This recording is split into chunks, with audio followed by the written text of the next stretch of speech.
In this question, let f of x is equal to x square and g of x is equal to sin x for all x belongs to real number, right? Then the set of all x satisfying this composite f of g of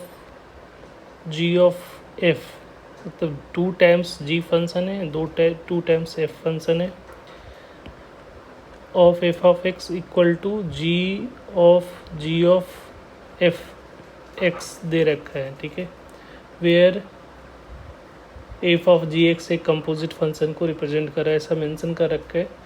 तो मतलब आपको x की value find करनी है, ठीक है। तो यहाँ पे अगर ये देख रहे होगे कि हमारा जो कंपोजिट फंक्शन लिखा हुआ है एफ ऑफ जी ऑफ अगर इसको लिखना चाहते हो तो एफ फिर जी ऑफ फिर अगेन जी फिर उसके बाद लास्ट में क्या है एफ है और उसके अंदर में x होगा, ऐसा होगा, 2-3 ब्रैकेट है तो 1 2 3 ऐसा हो जाएगा, इज इक्वल टू यहाँ पे g है, पहला g, उसके बाद जो है हमारा अगेन g है, फिर अगेन f है, फिर x होगा, फिर 2 टाइम्स ऐसा। ये इक्विवेलेंट दे रखा है। और क्या इन्फॉर्मेशन पहले से दे रखा है कि एफ ऑफ एक्स जो है वो एफ ऑफ एक्स क्या है, एक्स स्क्वायर है, और जी ऑफ एक्स क्या है हमारा, साइन एक्स है, ठीक है। अब यहाँ से सब्स्टिट्यूट करना चाहोगे, एफ ऑफ एक्स की जगह पे क्या डालोगे, x square, right. F of x किसके बराबर है, एक्स स्क्वायर, तो एक्स स्क्वायर हो गया, उसके आगे क्या लगेगा, साइन एक्स है, साइन एक्स है तो एक्स स्क्वायर के आगे ये साइन एक्स डाल दो ऐसा, फिर उसके आगे क्या है, साइन एक्स के आगे फिर से जी फंक्शन है तो अगेन साइन एक्स हो जाएगा, राइट। इसके कारण से ये आ रहा है, इसके कारण से ये आया, इसके फिर अगेन एक्स पूरे जो इनपुट है उसका स्क्वायर है तो ये यहाँ से इसके लिए पूरे का स्क्वायर ले लिया, राइट। इधर देखो एफ ऑफ एक्स क्या हो जाएगा, एक्स स्क्वायर हो जाएगा, ये क्या हो जाएगा, साइन एक्स हो जाएगा, राइट, और ये अगेन फिर साइन एक्स, तो ये हमारा ये आ रहा है। अगर इसको अच्छे से देखोगे तो ये वाला पार्ट जो है ये दोनों एग्जैक्टली जो है सेम दिख रहा है। यहाँ से देखो ये वाला पार्ट एग्जैक्टली सेम है, तो आप या तो सेम साइड ले सकते हो या अगर इसको टी ले ले, इसको टी अगर एज्यूम करोगे तो ये टी स्क्वायर हो रहा है, ठीक है।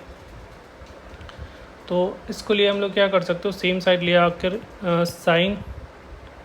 साइन ऑफ एक्स स्क्वायर का ये कंप्लीट का होल स्क्वायर माइनस इसको इधर लेके आया तो sine of sine x square ऐसा लिख सकते हो इक्वल टू 0। अब यहाँ से sine of sine x square अगर कॉमन ले लिया, इसको स्क्वायर कॉमन ले लिया तो यहाँ पे क्या दिखेगा, साइन 2 स्क्वायर है तो यहाँ पे sine of sine x square बच जाएगा और -1 इक्वल टू 0। अब यहाँ पे 2 पॉसिबिलिटी बन रही है, या तो sine of sine x square equal to 0 हो जाए, या सेकेंड पॉसिबिलिटी क्या है, साइन ये वाला पार्ट वाला करोगे तो sine of sine x square equal to अगर 0 करोगे तो ये 1 के बराबर हो जाए।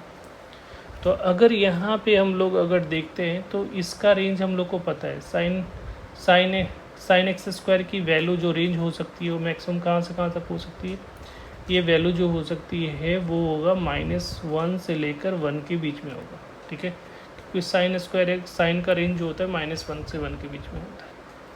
तो अगर हम लोग ग्राफिकली देखोगे तो ये -1 से 1 इसका एंगल हो गया तो ये एंगल रेडियन में आएगा, ठीक है। तो साइन स्क्वायर एक्स का जो ग्राफ होता है कुछ ऐसा होता है, राइट, ये होता है हमारा π/2 और यहाँ पे -π/2 ये होगा, तो π/2 का मतलब 3.12 डिवाइडेड बाई 2 ऐसा ना, तो ये 1.57 हो रहा है। तो यहाँ पे ये 1 आ रहा है तो 1 से 1 के बीच में तो ये वाला जो वैल्यू होगा यहीं तक होगा, ये वाला ग्राफ, और इधर -1 तक, तो ये कभी भी 1 को अटेंड नहीं कर पाएगा, ठीक है। ये 1 को अटेंड नहीं कर पाएगा तो इसका मतलब ये पॉसिबिलिटी नहीं होगा, तो ये कैसा हो जाएगा, रिजेक्ट हो जाएगा, राइट।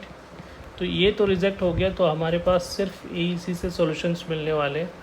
तो अब यहाँ से इसका सॉल्यूशंस निकालते हैं। तो यहाँ पे देखो sine of sine x square equal to अगर ज़ीरो है तो it means sine x square zero कहाँ पे होता है, एन पाई पे होता है, राइट, एन पाई।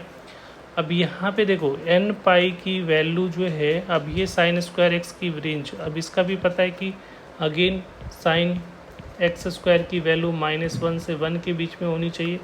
तो अगर पाई की वैल्यू 3 पॉइंट, तो अगर 1 भी पुट करोगे तो पर भी -1 से 1 से बड़ा हो जाएगा, ठीक है। अगर यहाँ 1 भी, एन क्या है, एन इंटीजर है, ठीक है, तो एन की वैल्यू अगर 1 भी लोगे तो पर भी ये -1 से 1 के बीच में ये रेंज नहीं आएगा, ठीक है।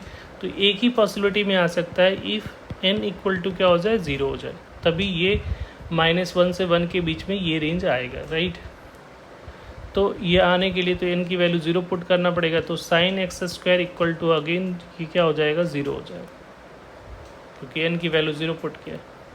अब ये 0 हो गया तो x square is equal to क्या हो जाएगा, अगेन एन पाई होगा, जहाँ एन इज इक्वल टू क्या हो गया, इंटीजर, क्योंकि साइन थीटा 0 कहाँ पे होता है, एन पाई पे 0 होता है।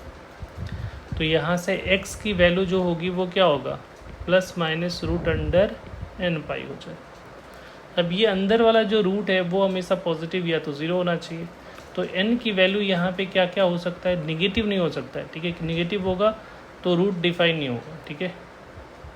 या कह सकते हो एक्स स्क्वायर पॉजिटिव है तो पॉजिटिव या तो 0, तो n की वैल्यू यहाँ पे जो होगी वो होगा 0, 1, 2, 3 अप टू शो ऑन, ठीक है। तो यहाँ से देखो कौन सा आंसर मैच कर रहा है, तो ये आंसर जो मैच कर रहा है वो है फर्स्ट वन, राइट। तो ये इसका करेक्ट आंसर है, दिस वन। Thank you.